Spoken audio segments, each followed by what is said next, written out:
Hello, this is going to be Unit 4, Topic 3, which is going to be testing a claim about a population mean where the population standard deviation is unknown. So there's going to be two different places to go for your information.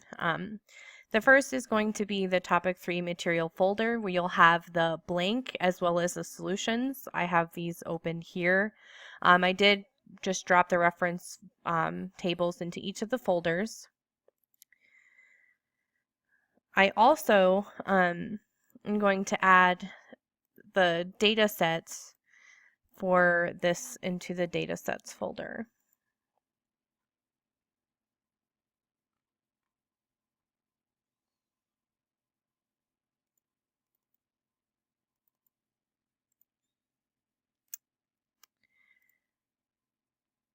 So instead of having to type in the data set and assuring if you're correct or incorrect with your number crunching, it's here for you. If you want to just type it in manually, that would be okay.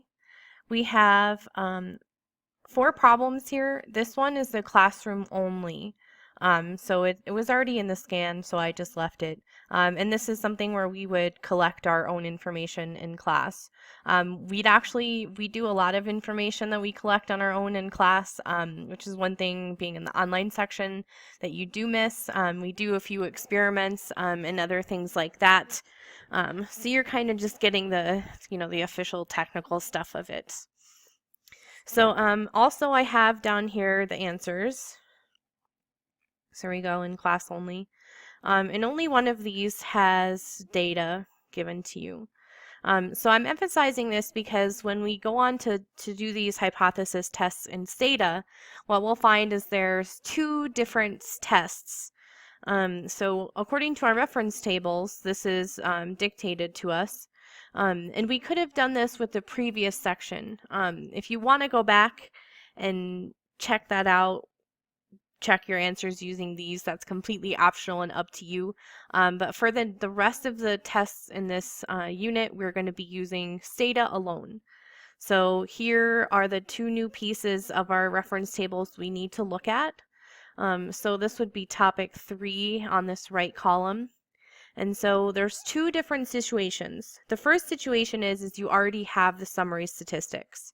So that would be like what we have with question 1. So really, really long-winded question, but we don't have raw data given to us, which is probably for the best. However, with the second question, we do have a small data set that was given to us. So this would be that second scenario in the reference tables. And so the third one, we would come up with our own data in class. And then this last one, we have the summary statistics because they're given to us in here somewhere. It's easier to tell, hey, I don't have a list of data for this. So I am going to be emphasizing Stata on this. The setup for the problems are going to be exactly the same as what we had looked at last time. So I am definitely going to go a lot faster since it's not new.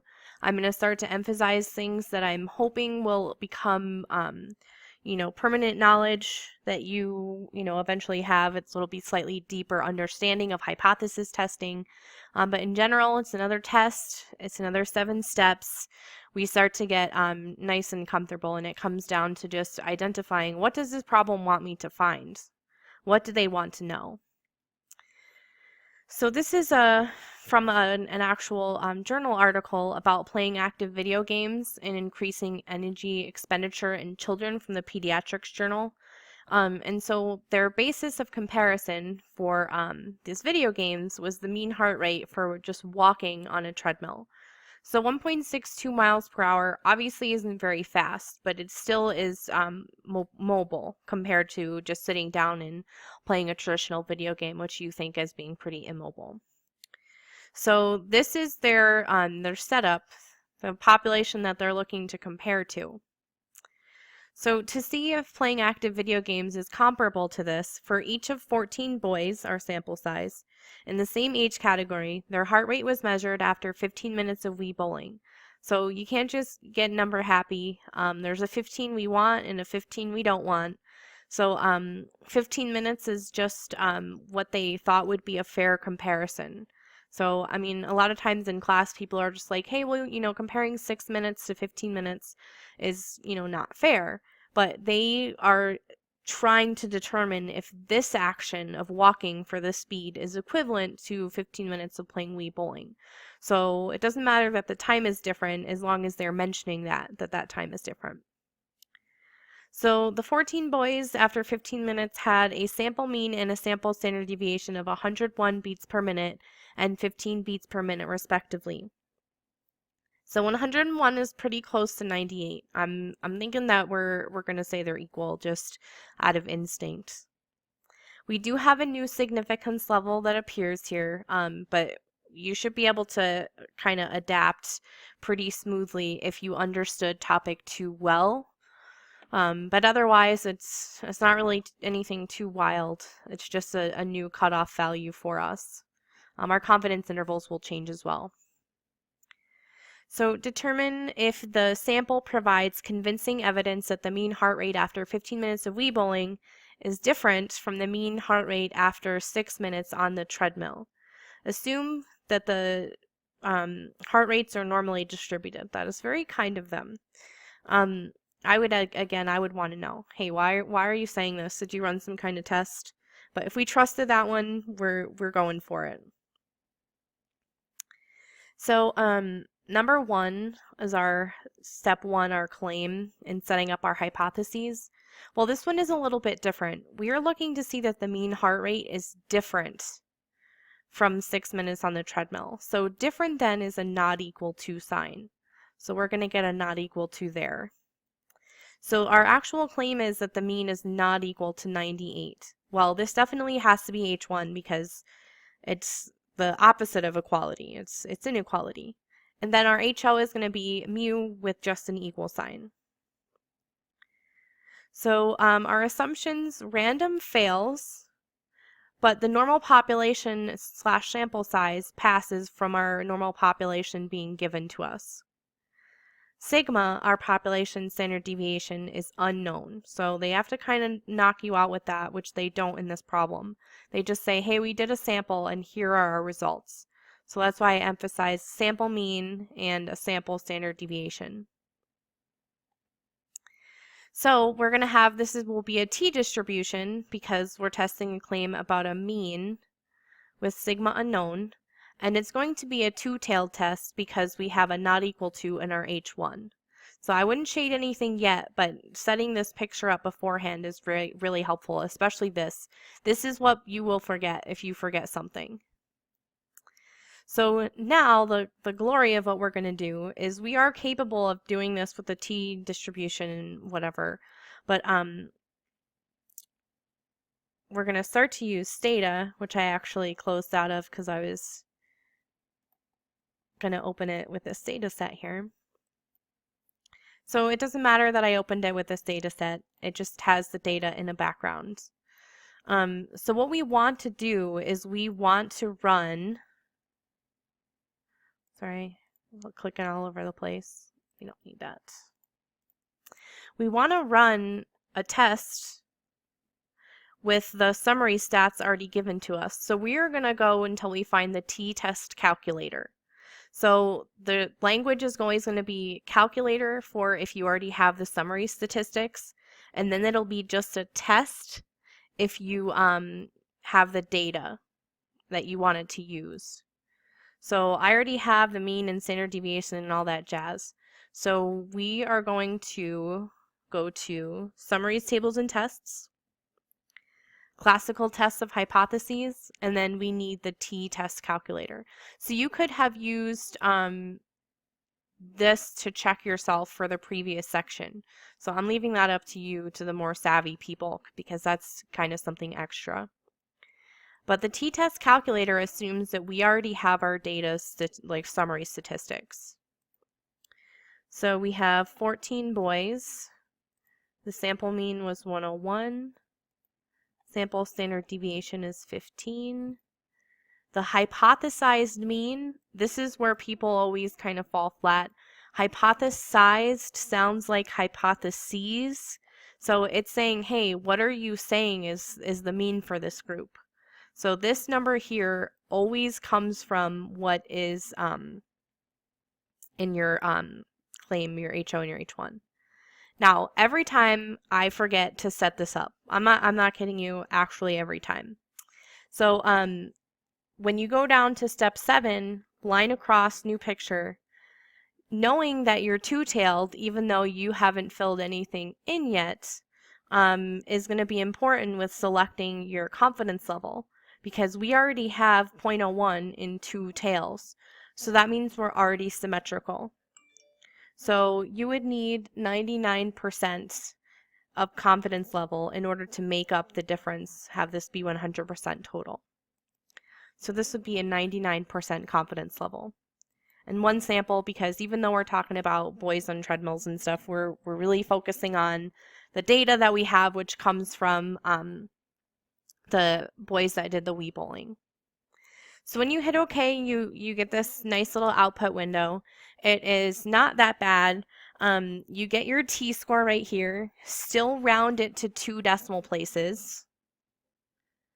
So then I would fill this into my picture. It's going to be pretty close to the middle. So remember, the closer that our test statistic is to the middle, the more we say, hey, 98, that's possible, that makes sense. The farther away that falls, the more far-fetched that this is to be reality. So this is our T-score. Degrees of freedom is 1 less than our sample size. I wouldn't really bother except for maybe to check myself. So now what they give you is they give you the results of all 3 directions for H1. So you need to know to choose the one in the middle. So HA is another way of saying H1. So this would be if H1 had a less than. This would be if it had a greater than, but we have a very frustrating exclamation point equal to sign instead of a not equal to. I don't know why they can't just do a not equal to, but they don't. So this middle one is always the not equal to. So the p-value is 0.4676. So this area is getting really, really close to this value that we assume to be true. Because remember, we enter into the problem assuming that HO is true. So yours is also going to look different than mine because I closed out of some stuff in order to make more space for the window of the problem. So I would not worry about the step 7. I would finish this part of the problem, which includes drawing the picture. I usually label that this shaded area is the p-value. And so then this p-value is way bigger than whatever alpha is. So really it doesn't matter what alpha is at all because you're always going to be higher than it. So the p is high, the null will fly. So we're going to fail to reject HO. If we fail to reject HO, so we're going with this guy, only one of them can be true. So H1 we will reject, which is our claim. So we're going to reject the claim that the mean heart rate for kids playing Wii bowling is different than 98. But think about what this is saying, though. It is saying that it's equivalent to walking on the treadmill, which is definitely better than playing in a mobile video game. And that might have been the point that they were trying to make in this article. So they might, because ideally you don't want HO to be your claim because we don't say, hey, it's true, we just don't reject it. So that's probably the reason why they wanted to have it set up this way, so that H1 was their claim. So I would guess they were probably trying to say, hey, look at this, the kids playing Wii bowling are equivalent to the kids that are walking on the treadmill. So that's, I think, a pretty neat comparison. So the confidence interval is, oops, how did I, must not have clicked the right thing. Here, all right. One of the many things that can go wrong. I said 99. My numlock wasn't on, that's it. All right, so none of this is going to change at all, except for your confidence level now. So the confidence level, a 99% confidence level, so this is going to be a pretty wide confidence interval, is 88.92 to 113.08, and 98 is inside this confidence interval. So this does support failing to reject HO. We go with it because our confidence interval based on our sample data supports 98. So these things should all agree. If they disagree, you either have the wrong confidence level or you have something wrong up here. So hopefully it's a wrong confidence level. That's usually the easier fix.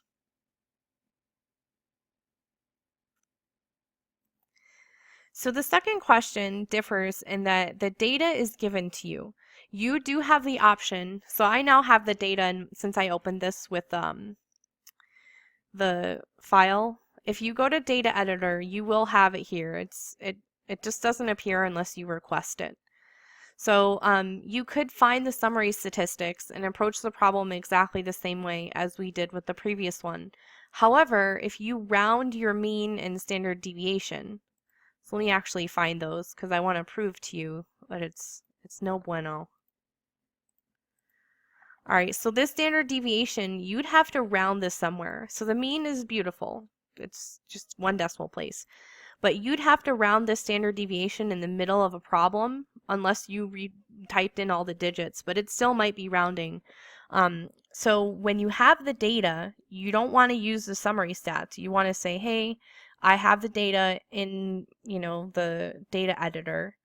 And so we're going to select, instead of the calculator, we're going to select the t-test, just the test. So calculator, if you think about a calculator, you're just plugging in a bunch of numbers. The t-test is when it's a little bit more fancy. So it is a 1 sample. This problem, by the way, if you didn't pause to read, it's real data. It's from the journal Hydrobiologia. I don't know if that's translated or if I'm just a dork, but they are, tracking lots and lots of indicators of the changes in weather. And one of the things that these biologists were doing was looking at the pH levels of lakes around the world. They specifically, when they took their data, were looking at high mountain lakes in the Southern Alps. So it was pretty specific. The data below is the pH levels obtained by researchers in 15 lakes. So in order for a lake to be acidic, which is what we're testing for, is or non-acidic, is if it has a pH of greater than 6. So at the 0.01 level, does the data provide sufficient evidence to conclude, on average, high mountain lakes in the Southern Alps are non-acidic? So basically, we are testing to see if their pH is greater than 6. So I would set this up here. So I would just say, okay, I'm looking to see is the true mean of all of the lakes. And I bet you, even though it doesn't say that they did a random sample, I bet you they tried really hard to make sure that they were selecting in different locations, different depths. I mean, they're experts in their field. So the way that they selected is probably pretty solid compared to not having a random sample. So this is going to be our H1. Our HO will be mu equal to 6. Our assumptions, we have random, not passing, but like I said, it's probably pretty solid. It's the best that they could do. If you wanted to get a random sample of this, you would need to have every little area or particle, or how specific you'd want to get, of these lakes represented on some kind of map and randomly select them. And that sounds maybe a little wild, but they probably had a good way to do this. That was pretty, I don't know, comprehensive of all of the different types of environment that the lakes had. So normal population does not pass, but what we need to do, so I got excited, I opened the test here, is we actually need to check this. So we need to check and see, do we have evidence of a normally distributed population? If this fails, you need to do a different test. So sometimes we failed the assumption and we kept going, but it's because we felt like we didn't have enough information. But if you have the data given to you and it fails, you have to stop. I'll never do that to you on a quiz or test. But this p-value is like absurdly high for naturally occurring data. So it's literally a super strong case for this being normally distributed data. This also makes me want to look at a histogram real fast, just to see what this looks like. So we have, let's see, what does it look like if I don't set anything up?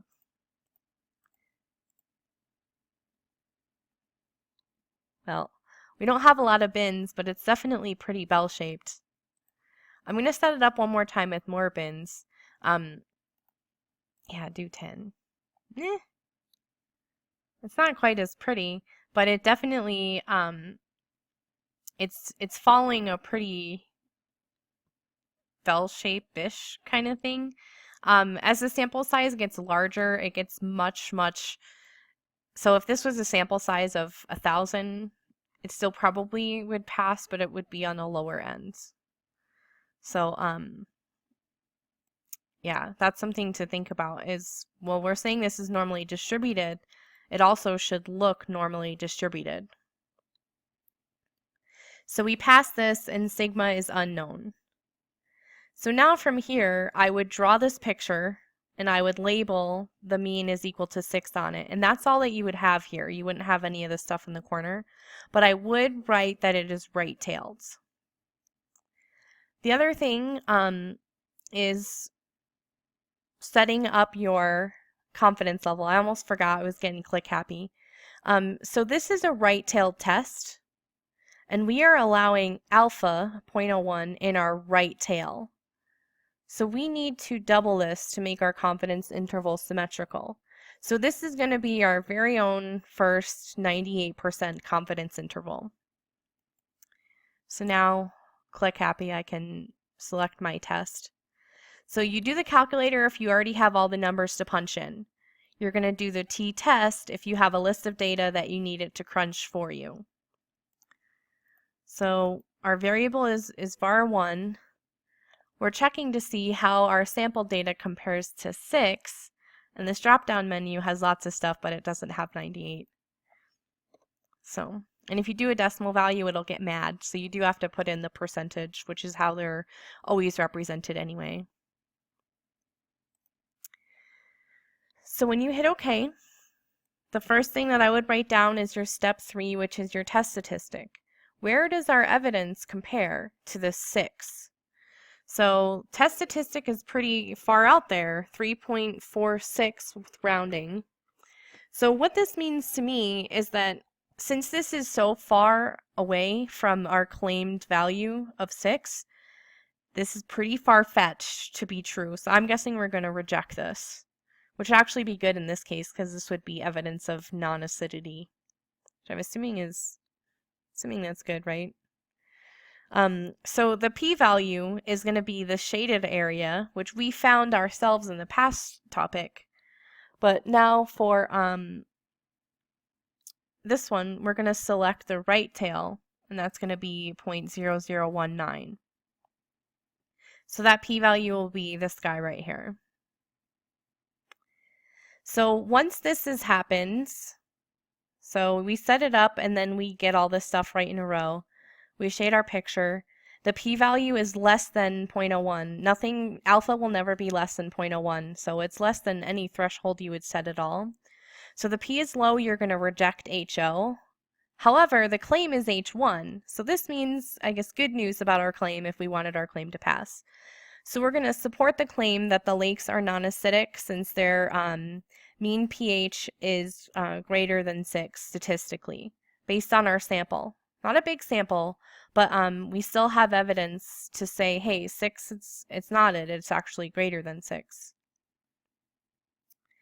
So lastly, our confidence level of 98% gives us 6.14 to 7.06 confidence interval. And so remember, we start off saying 6, this is our ultimate rule, it's true, we put it on a picture. So in Unit 3, the claimed value was just given to you. But in this case, the claimed value is HO, that number in HO. So 6 isn't inside here. So instead of saying like, hey, dude, you're wrong, we at least give them a little bit of an idea. So are they wrong by like 2 on the pH scale, or are they wrong by, in this case, 0.14? So this is something over time they would want to track. Maybe it is getting closer and closer to that cutoff of 6. So only time will tell, I guess. But the goal of this was to answer the question: is do we have evidence that these lakes are non-acidic? And with the data we were given, we do say yes.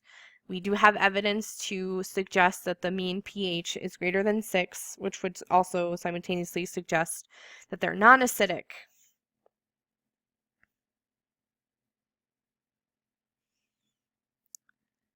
So this one we'll skip. I'm going to go over this last one. So I'm going to leave. I want you to pause and set up the problem to yourself. I really don't want to go through this problem. I would like you to come up with almost all of this. But I do want to explain it just in case there are people that are getting stuck. This unit is very different in that you're not listening to, me teach you notes. We're going through problems, which can sometimes be easier and sometimes be harder to do. So set up this problem. I'm going to get my calculator ready, but this right here is pretty often forgotten. I don't like this question, it's the truth, but I put it because it's a good conversation piece. So, and I would select calculator because we already have our summary stats. So an article in the San Luis Obispo Tribune called Who Goofs Off 2 Hours a Day? Most Workers survey says, summarize data from a large sample of workers. Very unspecified. This was from an actual newspaper. But suppose a CEO wished to use this information to determine if employees during their 8-hour workday wasted the same time as the 120 minutes reported in the article. She conducts a sample of 60 employees, assuring their anonymity, and finds a mean wasted time of 116.8 minutes with a standard deviation of 9.5 minutes. Use a confidence significance level of 0.05. Well, first of all, I don't like questions like this because asking somebody to measure something like that over a period of time is difficult anyway. No less, I mean, what do you define as wasting time? If I'm grading papers, sometimes, I'll start to slow down a lot, and for like 2 minutes, I'll play a game on my phone, and then I'll go right back into it. So I'm assuming that 2 minutes should count, but she would need to really clearly define this. Second of all, asking employees to self-report how much time they're wasting, even though they're anonymous, there would be action taken, I would assume. So everybody would just lie if a survey like this came out. But it would be also, on the other hand, really creepy for her to have people like be monitored by like a video camera as well, and probably illegal. So setting up this problem, she wants to see if the mean wasted time is different, less. What am I looking for here? Is the same as. So we're looking to see, is the mean 120 or is it different than 120? Random fails, sample size passes.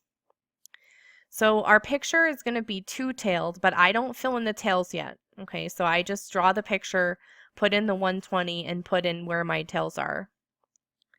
When you go to run your test over here, so you're going to hit a brick wall like I did probably. Well, maybe I might be judging unfairly, but I made a point to think about it and still have forgotten. That's a pretty small standard deviation though. People are trying to get that 120 and get underneath. I'm thinking everybody just made it up. So the confidence level is where I usually have to stop and start step 7. So if we have a significance level of 5%, that means that we're allowing a 5% in the tails. We have 2 tails already because of the setup of our test. So we're going to have 5% in each of these tails, 95% left over. So 95%, if you want to, you can select it from the drop down.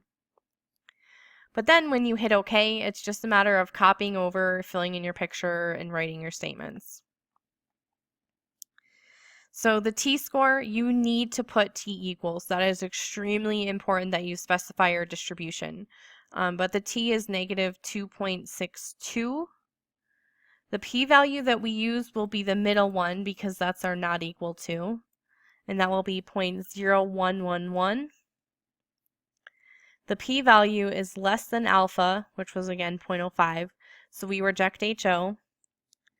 Our claim was also HO, so if we reject HO, we're also rejecting our claim that the mean wasted time is 20 minutes. Now, at this point, if this was me, I would just be dying to see, were these people honest and the mean wasted time was greater than 120 minutes? What did they say here? So a 90% confidence interval is 114.36 to 119.24 minutes. And that is very, very close to 120, which makes me feel like they were trying to say, like they grouped together. I'm imagining that they grouped together and they were like, hey, so we can't be ridiculously off, but we want to prove to her that we're better than what this article says. And so they had a plan. This is my tinfoil hat thought.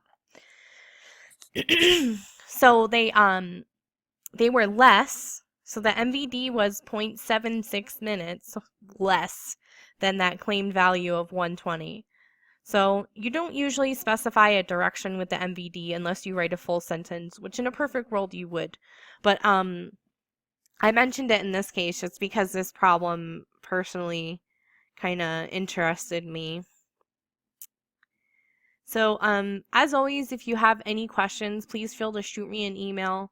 I do intend to put up some of the practice a little bit sooner, but the optional textbook, which I have been pushing since the beginning of the semester, has tons and tons and tons of extra practice problems, and you should be able to pick it up for less than $5. But again, if you would like to email me, ask me any questions, please feel free to do so.